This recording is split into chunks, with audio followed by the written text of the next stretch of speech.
Makoto Shinkai is a name that probably sounds really familiar to most of you. He's the man behind Your Name, one of the most prominent movie releases in the last decade. It is no surprise Makoto has become a legend in the anime sphere with excellent movies such as these. For those who've seen his movies, then you can get a pretty good idea about the amount of effort and heart that is put into these films. I mean, I'm not trying to sound like a broken record here, but these films have some of the most beautiful animated sequences I've ever seen in animation, period. I watched Weathering with You the other day, a unique anime film that was released back in 2019. The film has an artistic style very reminiscent of all of his other works, with beautiful shots all around. The film is extremely similar to Your Name and to The Garden of Words in terms of its plot. Lots of these one-off movies have these unnatural similarities to one another that is starting to get a bit overused at times for me. I'm not entirely sure if it's because these newer movies are heavily based off older Studio Ghibli movies, but it's constructive criticism for me. The only movies that recently haven't felt like this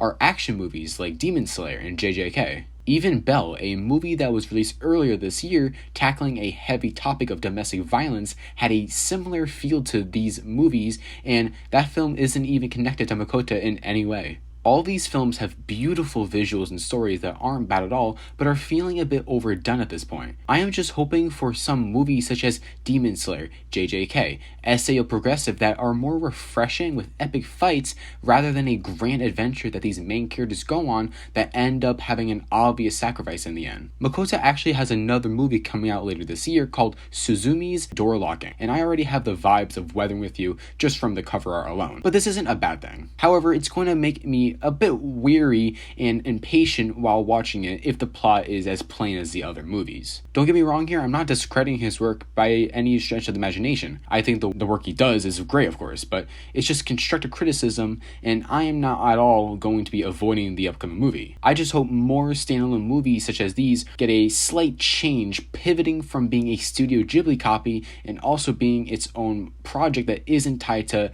another prominent show. I know I'm asking for a lot here, but it's just a wish. Thanks for watching today's video, guys. Let me know if there's any anime movie that I should check out, and I'll see you guys next week.